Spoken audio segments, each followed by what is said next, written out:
kumukulong tunog. Wala, hindi kukulo yung tunog. Dahil lalabas yan dyan kung kukulo. Goodies na, putik. Okay na, tayo na yan.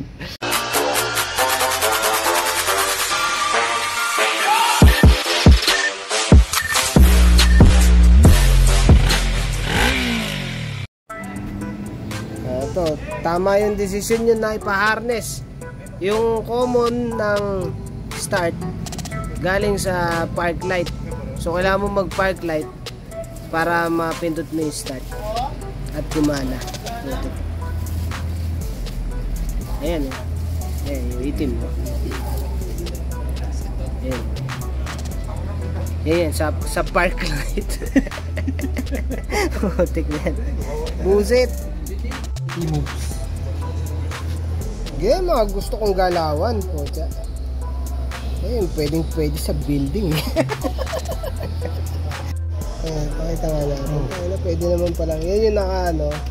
Pwede mo naman pala i-shoot kasi mail naman pala. Hindi, para umaba. Buset. Oh, baka sabihin nyo naman, pinagtatawanan namin yung trabaho ha. Oo, pinagtatawanan namin talaga. Magalit na kayo. Paano mo pinagtatawanan ay nakakatawa? Kahit naman yung trabaho ko, pag nakakatawa para sa inyo, tatawanan nyo din eh. Oo, yung ganyan. Hindi mo nakakatawa yan. Buset. Eh ito dude, huwag mong pakita yung wire ha. Tago, ipasok mo maigi yung ano. Ano ba to? Para hindi makita to. Pangit yung mga ganyan, kita yung medyas. Two-face? Parang kita yung medyas pagka ganyan eh, diba? Parang ka nakapantalon tas kita yung medyas. Pinutol na. Ito gusto kong maayos, hindi niya ng ano, tubig. Paligit kasi ito eh. Tapos gusto papalitan na may-ari yung radiator kasi hindi yata pang CB1 ito.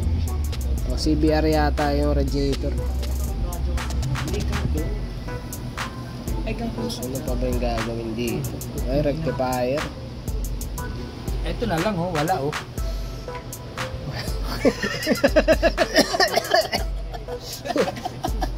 Tapi, tatawanan ka nito oh.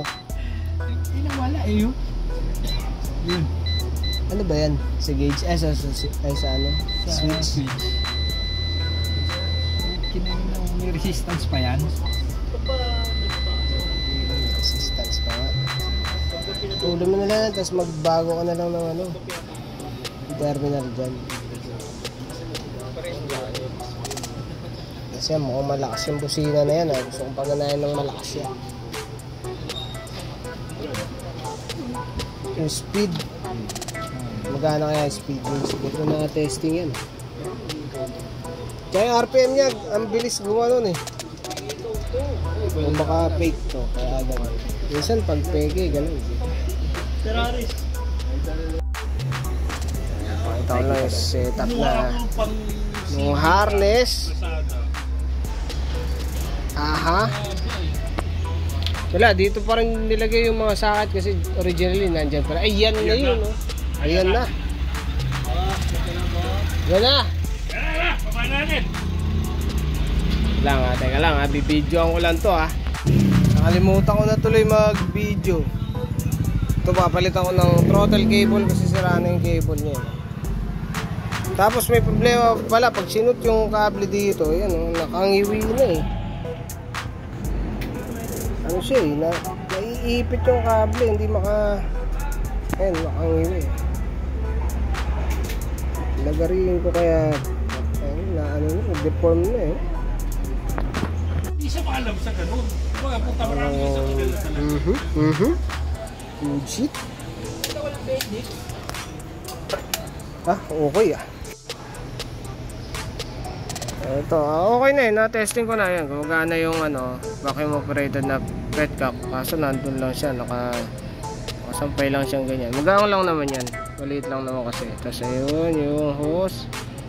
Ayun. Vacuum operated na. Ito yung fuse box. Walang mga lalagyan eh. Walang sabitan eh. Kaya nakaganyan lang siya. Ayan, sabitan na ito. Tapos, yung CDI nandito. Charging na lang kulang ko dito. Wala pa, hindi pa nalalagyan.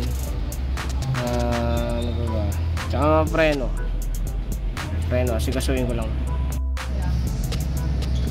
Oo nga pala, baka may gumaya nito, maibigan na ganitong design. Ang problema na ito naman, kailangan medyo mataas yung level ng gas mo para pumasok. Kasi pagka konti na lang, hindi na siya makapasok. Pag anong-gano'n na lang siya, trasabante na lang siya. Ito, problem may gas-gas. May gas-gas to.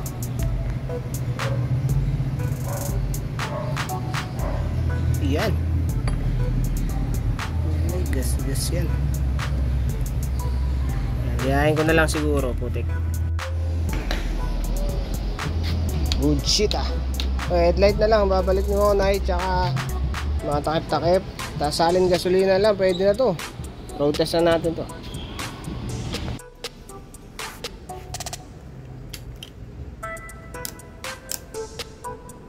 Ito yung start nga pala, pag ganyan, wala. Pabaliktad siya kaya walang gas. Dapat tayong gas eh. High, low, high, low.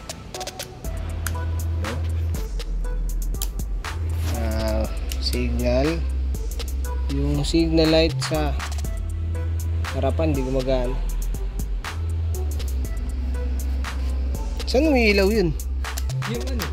Ito. Nahulog. Nahulog? Gumagana. Sina.